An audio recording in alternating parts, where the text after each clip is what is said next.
Bom, para o estudo da noite, trouxe o tema do egoísmo,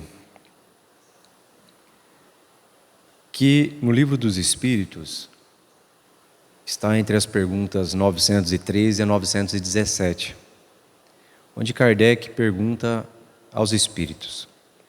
Pergunta 913. Entre os vícios, qual o que podemos considerar radical? Já o dissemos muitas vezes, o egoísmo. Dele deriva todo mal.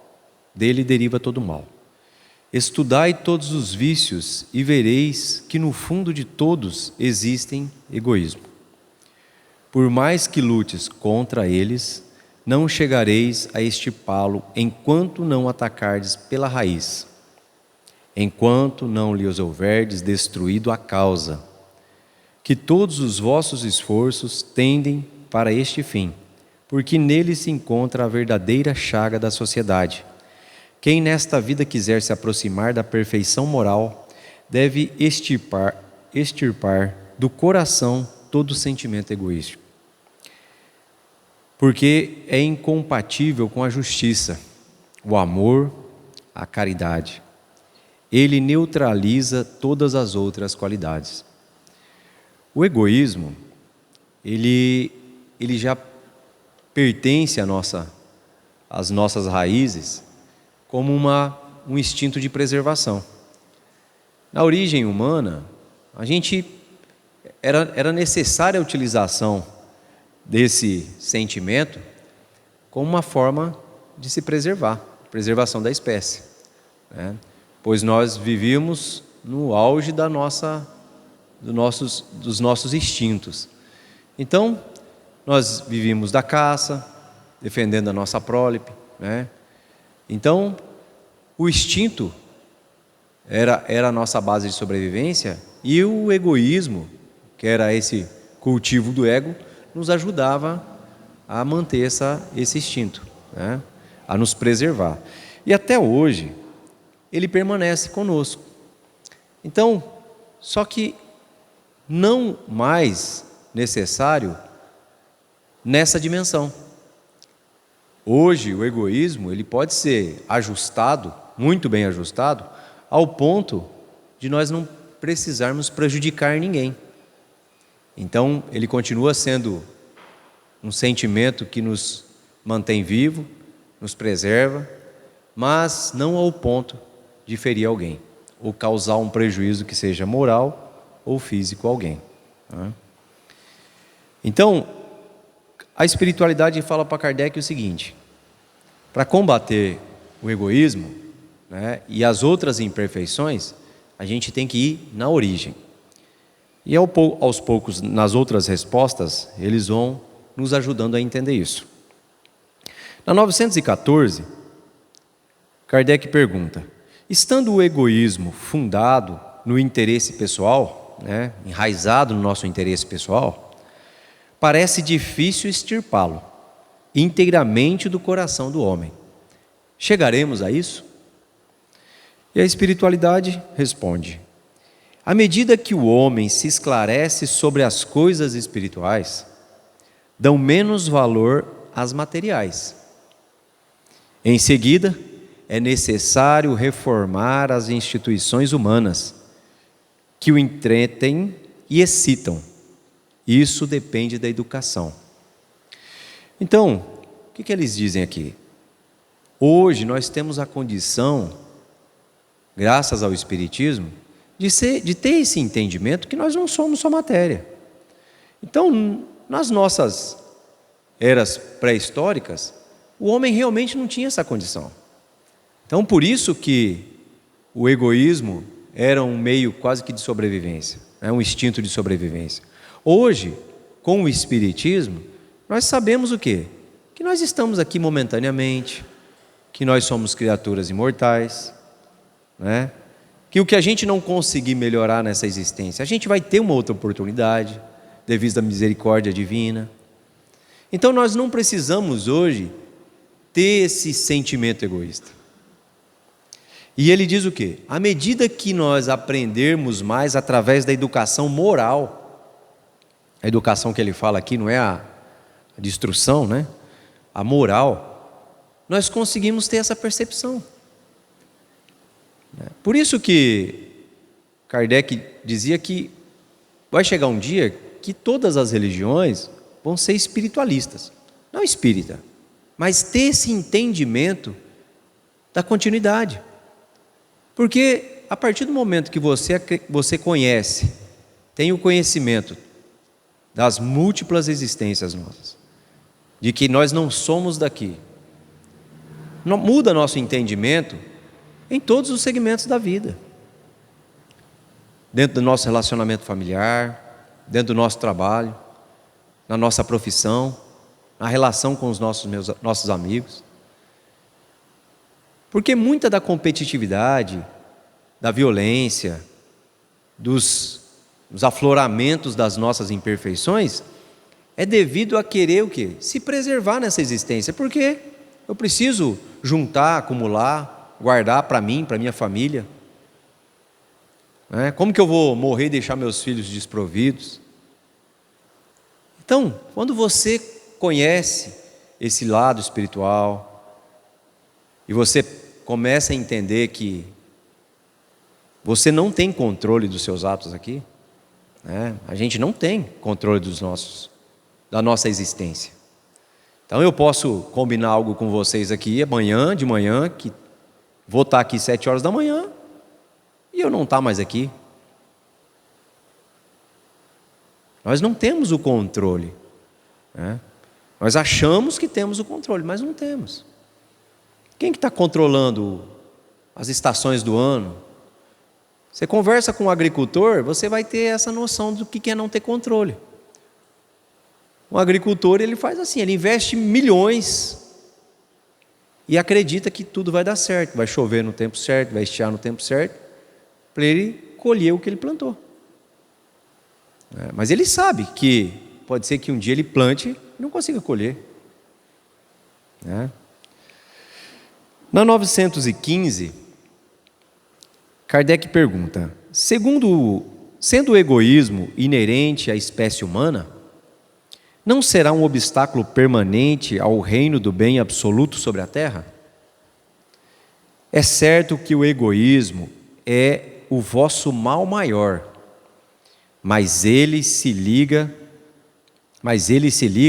à inferioridade dos espíritos encarnados na terra e não à humanidade em si.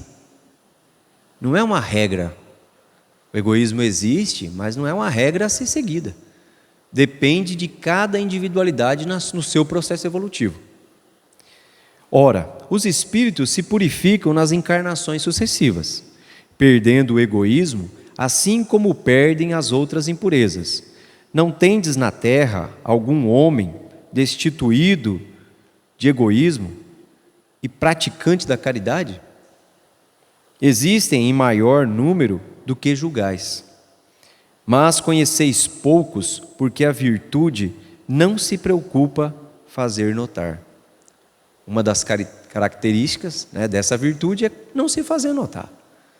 Mas existe, nós sabemos. Quantas pessoas nós conhecemos que não tem essa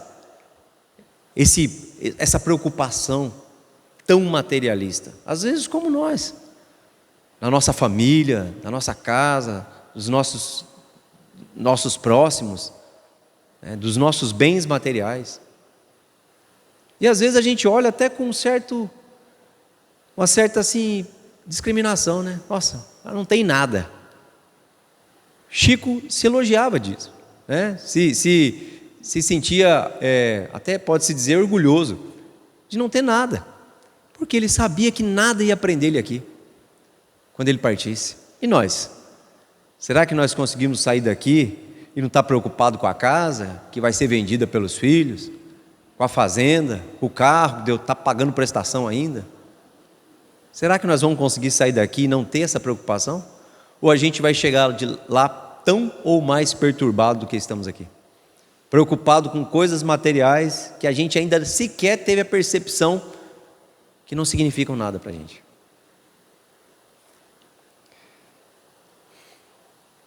(916) O egoísmo longe de diminuir, cresce com a civilização, que parece excitá-lo e entretê-lo. Como poderá a causa destruir o efeito? Quanto maior o mal, mais horrível se torna. Era necessário que o egoísmo produzisse muito mal para fazer compreender a necessidade da sua extirpação. Quando os homens se tiverem despidos do egoísmo, que os domina, viverão como irmãos, não se fazendo o mal, e se ajudarão reciprocamente pelo sentimento fraterno da solidariedade. Então o forte será o apoio e não o opressor do fraco. E não mais se verá homens desprovidos do necessário, porque todos praticarão a lei de justiça. Esse é o reino do bem que os espíritos estão encarregados de preparar. Quantas vezes a gente vê situações assim, né?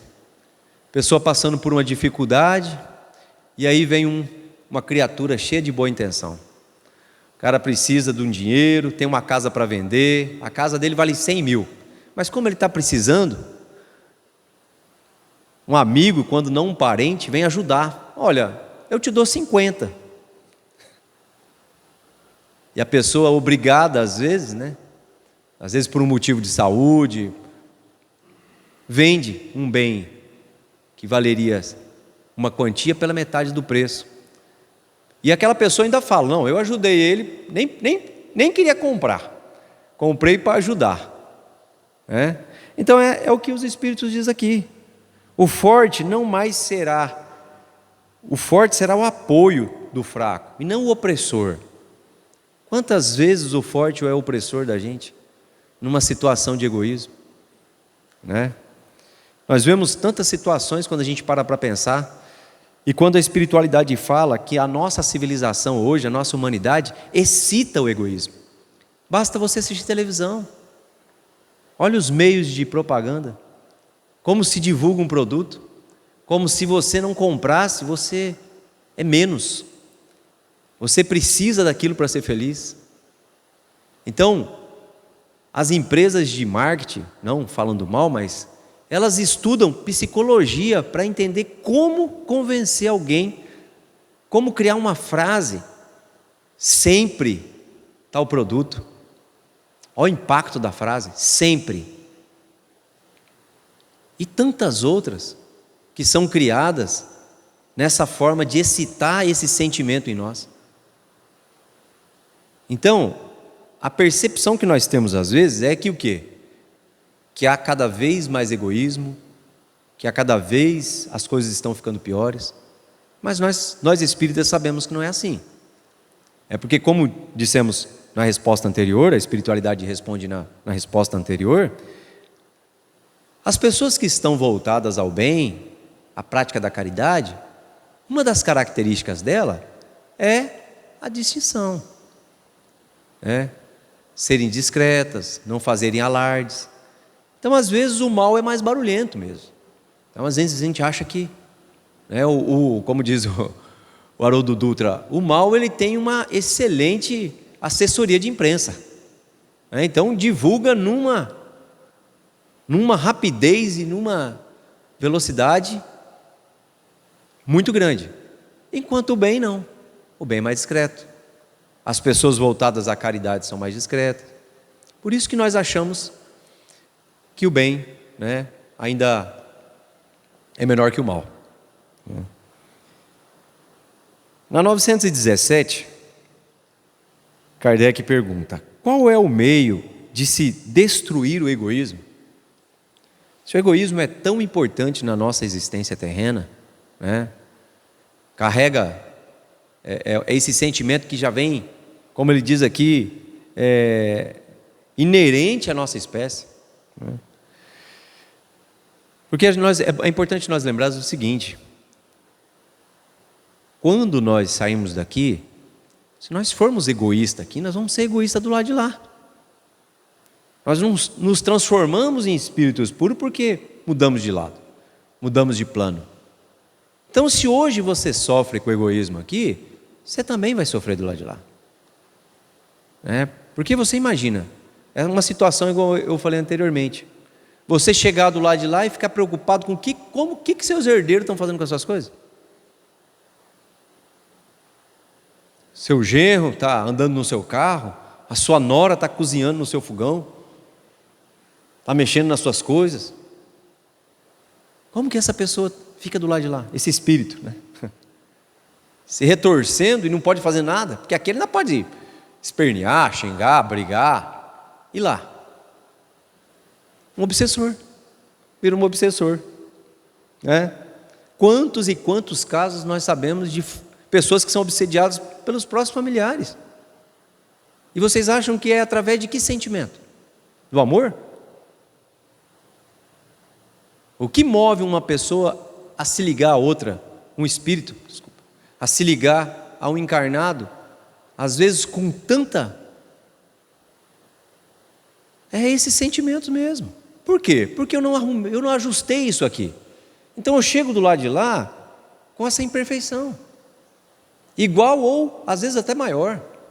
Quando não é observada, não é atentado essa necessidade de trabalhar isso. Imaginam pessoas que dedicaram a vida a ganhar e acumular bens. E aí, chega do lado de lá, vê aquela bagunça fazendo com os seus bens. Às vezes a repartição já começa durante o velório. Já começam a definir quem vai fazer o quê. Então, na pergunta 917, qual é o meio de se destruir o egoísmo? Isso é importante, destruir aqui, enquanto estamos aqui. De todas as imperfeições humanas, a mais difícil de desenraizar é o egoísmo, porque se liga à influência da matéria, na qual o homem, ainda muito próximo da sua origem, não pode libertar-se. Tudo concorre para entreter esta influência. Nossas leis, nossa organização social, nossa educação. Então, às vezes nesse momento pode ter gente até pensando, então é impossível, porque não depende de mim. Se as leis do mundo que eu vivo, a organização social em que eu vivo, a educação em que eu recebo, tudo me leva a ser egoísta? A espiritualidade está falando que sim. Mas há mal irresistível? Não. Porque senão nós não seríamos culpados pelas nossas imperfeições, Se há um mal que é irresistível, não existe mal irresistível. Todos dependem do nosso livre-arbítrio, a nossa escolha. Quem toma a decisão somos nós. Lembram daquela fala do líder de torcida? Que torce, mas ele não entra lá e faz o gol, ele só torce. São essas influências. Elas torcem para você fazer errado, torcem para você ser egoísta. Mas nós temos duas torcidas. Temos também a torcida dos que nos querem bem. Então cabe a nós, a decisão é nossa. A torcida nós temos de ambos os lados, mas quem vai tomar a decisão somos nós. Nosso planeta, como é um planeta que ainda está passando por um processo de regeneração, de provas e expiações, é óbvio que as pessoas que estão aqui, que criam essas leis, criam as organizações sociais, elas também são imperfeitas que nem nós, estão aprendendo, caminhando, evoluindo. Então as leis não têm como ser perfeitas. Leis perfeitas é só divina. Por que as leis passam por tantas revisões? Porque hoje se entende que é certo. Amanhã percebe-se que não é mais. Não era assim. E aí é obrigado o quê? A mudar. Isso é um sinal de que vai se evoluindo. Olha as leis hoje que se tem de proteção ambiental, de proteção aos animais, às pessoas, que antigamente não se tinha. Você ouvia uma violência familiar dentro de casa, o marido espancava a esposa, como que era o ditado que todo mundo sabia? Briga de marido e mulher, ninguém mete a colher. Hoje um condomínio que acontecer uma situação dessa, de violência doméstica, e não denunciar é processado. É obrigação. Olha só. É um sinal de evolução? Sinal de evolução. Só que nós não podemos esperar dar saltos. Nós não conseguimos dar saltos. Imagina nós aqui que somos espíritas, que já temos um contato com toda essa informação que muitas pessoas não têm. Muitas pessoas não acreditam que depois dessa vida eles vão ter uma outra oportunidade. Eles acham que a existência deles é do berço ao túmulo. Olha o privilégio que nós temos. E aí eu pergunto, nós que temos esse privilégio, que conhecemos o Espiritismo, conseguimos praticar as leis divinas? Não. Ainda vamos aos tropeços. E como que a gente quer dar salto? Quer que a lei, se a lei hoje, né, as organizações sociais fossem num padrão divino, a gente não se encaixaria. Então não podemos esperar esse salto. Nós vamos esperar o quê? Mudanças contínuas. A partir de nós, na nossa casa, no nosso meio. Porque muitos de nós reclamamos do egoísmo, da política, do governador, do prefeito. Mas o que nós fazemos? Pegamos o óleo da fritura e despejamos na pia. E estamos reclamando de um monte de coisa. Se a gente é incapaz de lidar com o lixo da nossa cozinha, a gente quer cobrar a competência de alguém que está lá? Em lugares que o lixo é separado, mistura o lixo. E quer reclamar.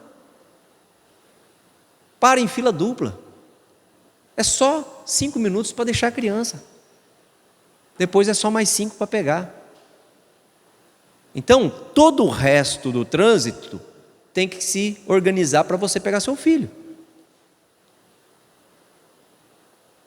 Mas o problema não é você. O problema é lá em Brasília. Quem está lá em Brasília? São extraterrestres? São criaturas que nem nós. Por isso que é assim. Mas, como eu disse anteriormente, num processo contínuo de evolução, né? Daríamos para nós falarmos aqui 4 horas sobre o egoísmo, né? Mas o tempo é curto e o palestrante também é inexperiente, então a gente vai fazer mais curto. Depois do Livro dos Espíritos, o Evangelho segundo o Espiritismo também trata sobre, no capítulo 11, de amar ao próximo como a si mesmo, ele também comenta do egoísmo. Através de Emmanuel, ele comenta que o egoísmo, esta chaga da humanidade, deve desaparecer da terra, porque impede o seu progresso moral. É ao Espiritismo que cabe a tarefa de fazê-la elevar-se na hierarquia dos mundos. O planeta Terra, tá? De se elevar na hierarquia dos mundos. O egoísmo é, portanto, o alvo para o qual todos os verdadeiros crentes devem dirigir suas armas, suas forças e sua coragem. E aí a gente vê uma situação, né? Vamos falar do país dos outros, no Afeganistão. Olha a barbaridade que está acontecendo lá.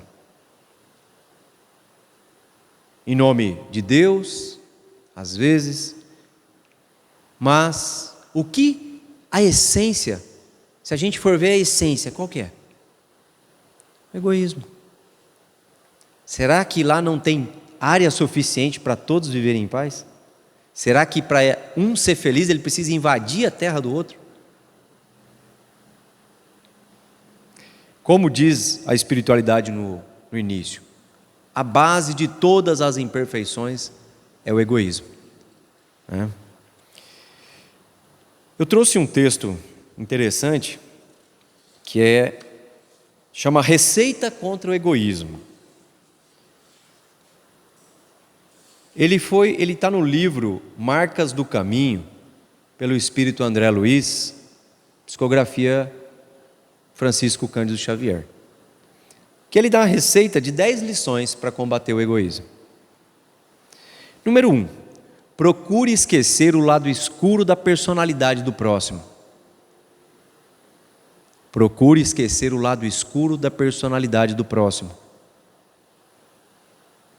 O que nós geralmente costumamos fazer? Nós colocamos um holoforte nos defeitos do outro, né? 2, aprenda a ouvir com calma os longos apontamentos do seu irmão, sem o impulso de interromper-lhe a palavra. Como que a gente geralmente procede? A pessoa começa a contar o que está acontecendo, você já vai dando sugestões, apressando a conversa, né? Dando ritmo na fala dele. Nós não temos ainda esse sentimento de caridade, de ouvir com atenção. E às vezes o que ele quer é ser só ouvido, né? Às vezes nós damos nossa opinião, você deveria. Usamos da nossa opinião como uma vara, né? E às vezes a pessoa só quer ouvir. Quantas vezes, por que vocês acham que as terapias hoje aumentaram um número assustador? Porque as pessoas querem ser ouvidas. O terapeuta tem essa característica, ele ouve, ele não vai falar, faz isso, faz aquilo, você isso, você aquilo. Ele vai ouvir, né? Ele vai ouvir. 3, esqueça a ilusão de que seus parentes são as melhores pessoas do mundo e que a sua casa deve merecer privilégios. Nós, ainda achamos isso.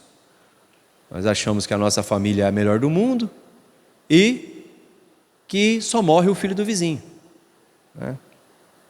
Que nós...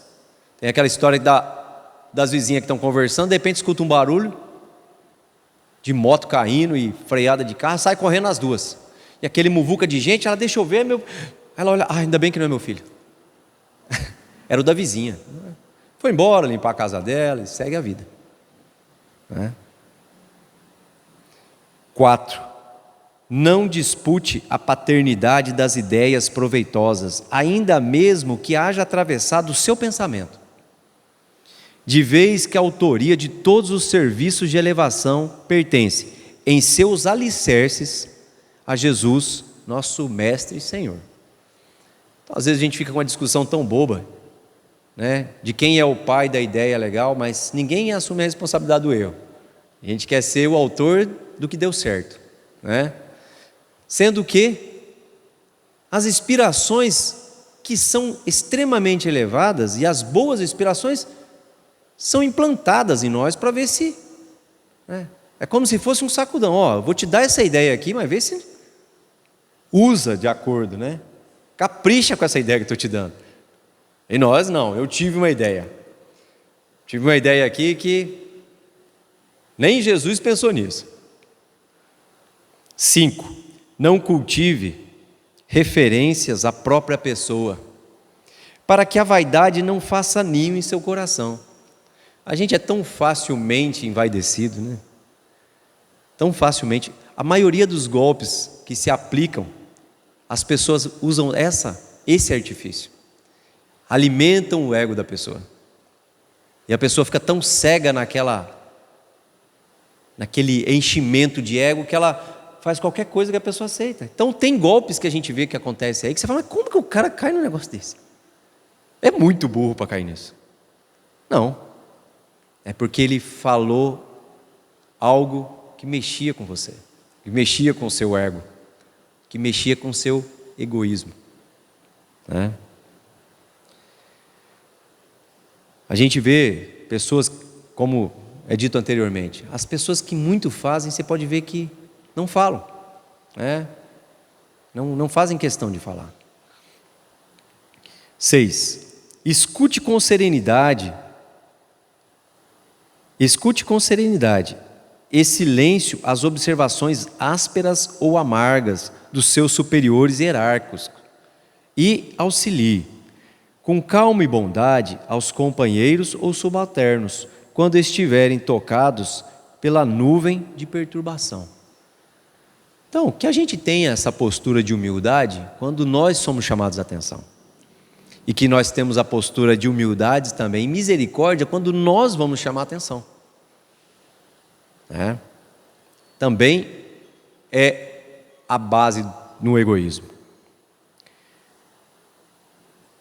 7. Receba com carinho as pessoas neurastênicas, nervosas, estressadas ou desarvoradas.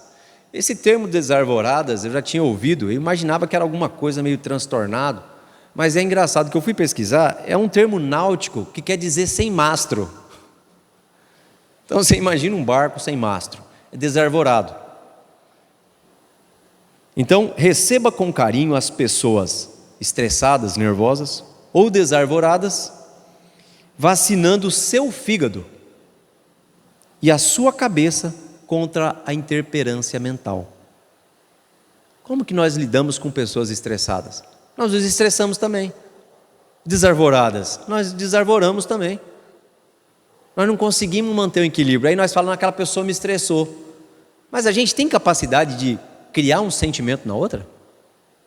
Não. Você não tem o autocontrole e você entra na sintonia dela.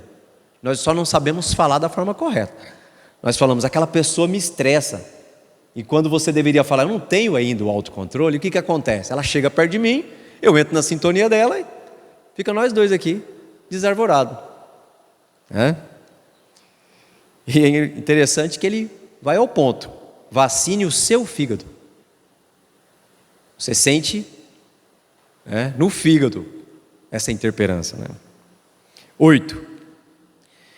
Abandone a toda espécie de crítica, compreendendo que você poderia estar no banco da reprovação. Essa lição acho que vale pela noite.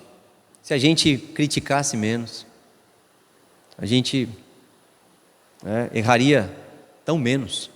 Se a gente se colocasse na posição do que está sendo reprovado, a gente pensaria 2 vezes antes de abrir nossa boca. E não só abrir a boca, de pensar. Porque às vezes a pessoa não fala, não, eu não falei nada, mas pensou. É como muitos acham, pensamento, ninguém vê, ninguém sabe, então pensa à vontade. 9. Habitue-se a respeitar as criaturas que adotem pontos de vista diferentes do seu e que elegeram um gênero de felicidade diversa da sua, para viverem na terra com o necessário equilíbrio. Hoje na rede social a gente vê tanto isso. A pessoa não consegue respeitar a opinião da outra. Eu gosto de vermelho. A pessoa não consegue aceitar. Não, mas espera aí, você é um burro, você é isso, você é aquilo. Mas eu gosto de vermelho. Porque você gosta de azul, o outro não pode gostar de vermelho.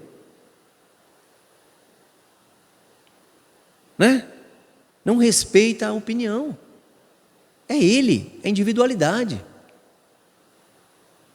Também é egoísmo, E por último, honre a caridade em sua própria casa, ajudando em primeiro lugar aos seus próprios familiares, através do rigoroso desempenho de suas obrigações, para que você esteja realmente habilitado a servir ao mundo e à humanidade, hoje e sempre.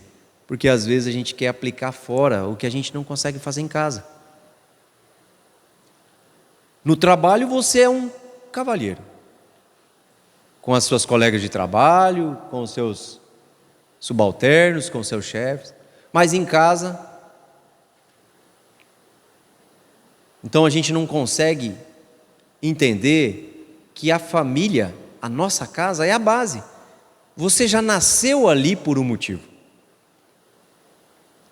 Uma das dádivas da espiritualidade é nos permitir entender o porquê. Na verdade, não é o porquê, A gente fala errado. Na espiritualidade, até você conhecer a espiritualidade, você fala por quê. Depois que você conhece, você começa a falar para quê. Porque quando a dor bate na nossa porta, a gente, por que eu? Tanta gente aí, né, que podia passar por isso. Mas a espiritualidade nos chama a responsabilidade. E nós devemos perguntar: para que eu? O que eu tenho que aprender com isso? Por que minha família é assim? Por que nossos filhos, na maioria das vezes, são nossos inimigos na vida passada?